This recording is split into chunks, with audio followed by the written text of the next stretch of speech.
One of the key considerations of good writing, except maybe memos and emails, is the ability to create tension. Think about fiction.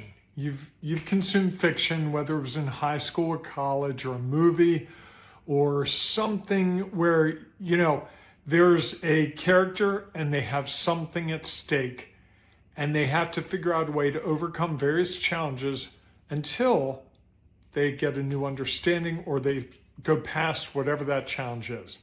Now you may say, wait, you're talking about writing business books. There's no need for tension. There's no need for conflict. And I would say you're wrong.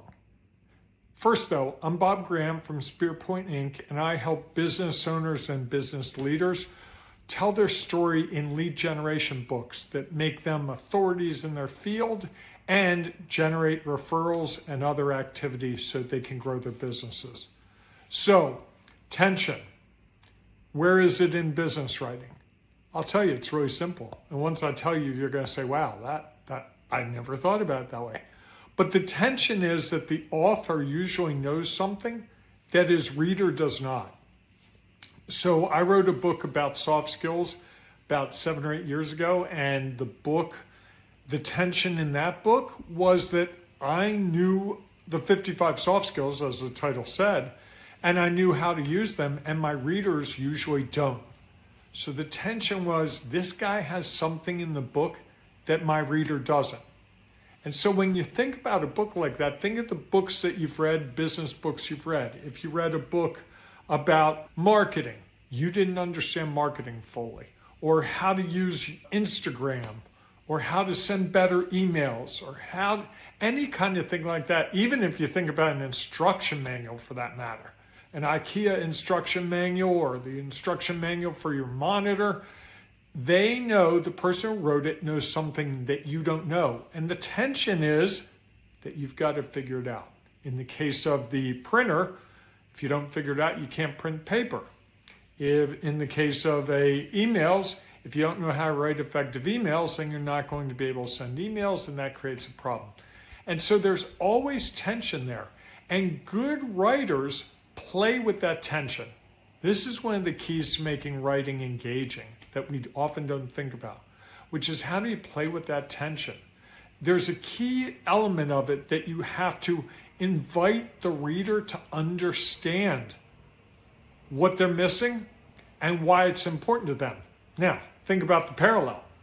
You are in business and you have problems that you know you can solve for your ideal client or customer, and you want to help them. By pointing those things out in your book, you're helping them understand that they have this tension they may not know about.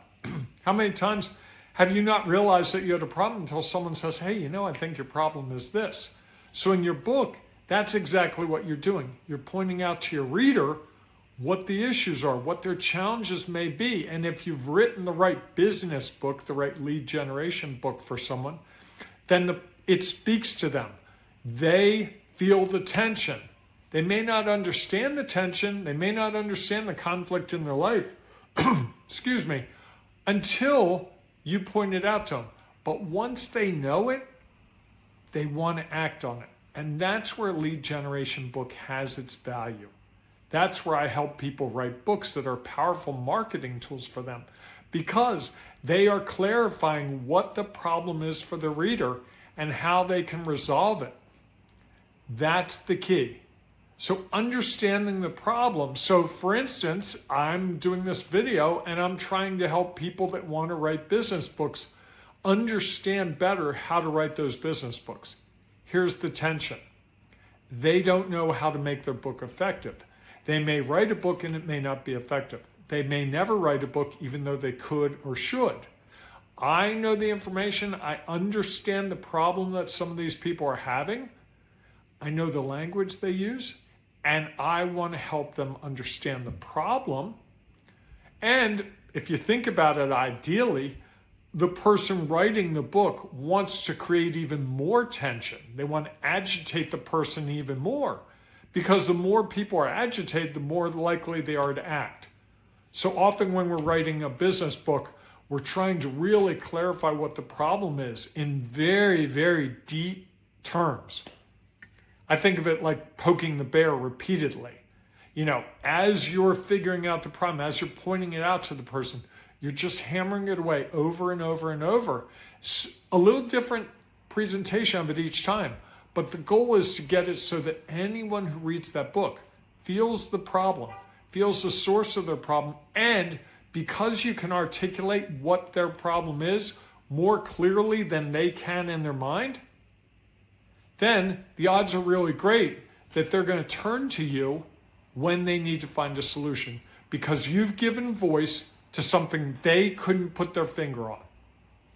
I had someone not that long ago explain to me an issue. I was getting some flooring done at my condo, and I thought I understood what I needed and why. And then this person educated me. They explained to me if I did what I said I was going to do with the flooring, I was going to have a problem that I didn't even consider. It didn't even cross my mind. But once he said it, was like, oh, shoot. I had no idea. I didn't even think about that. And because of that brief discussion about the problem I was going to create for myself, or as you might think about it in this regard, creating more tension for myself. I thought I was going to solve a problem, but I was going to create a new problem.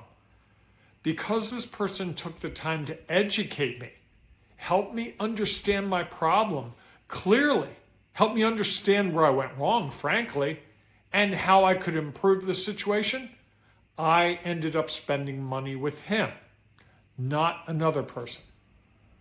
So you can see the power of really being able to create that tension being the person doesn't know what they don't know.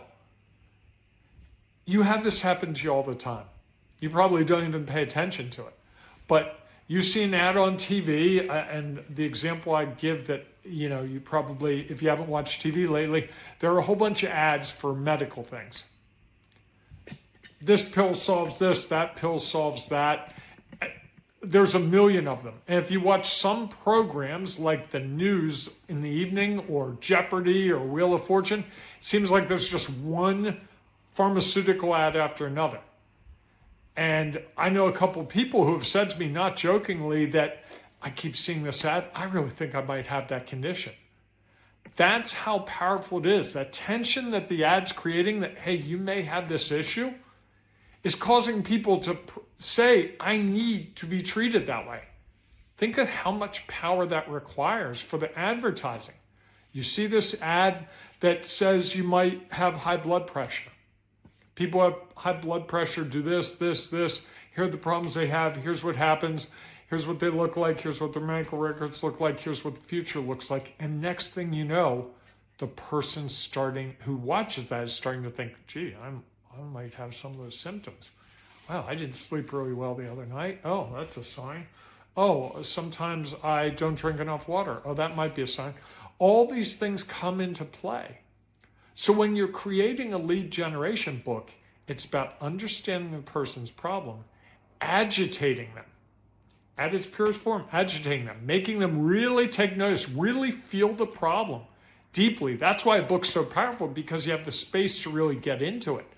In a networking call, in a quick discussion, in an elevator pitch, you don't have the time to talk through it. But in a book, you can go deeper into it. You can convey to that person exactly what they're going through in detail. And you can also hint at the solution. You can help them understand that you know the solution, that here's what it looks like big picture, and that if they want to learn more from you, they can reach out to you. That's the power of a lead generation book. It's creating the tension, it's creating the conflict that you know something that your reader doesn't. And because you've pointed it out to them, they see you as an expert. They see you as the person who can help them solve their problem because you gave voice to their problem. A problem they may have never thought about, or a problem they may have never thought they could ever solve. And when you do that, that's when people call you. That's when they want to work with you. That's why the book is so powerful in getting leads and referrals, because you're telling your story, and your story is really their story. And as you tell their story, they start to realize you understand them, you can help them, you've given voice to their concerns, and you have the solution that they now think is perfect for them. What do you think in the comments below? Like and share this and help someone else figure out how to bring tension to their book writing.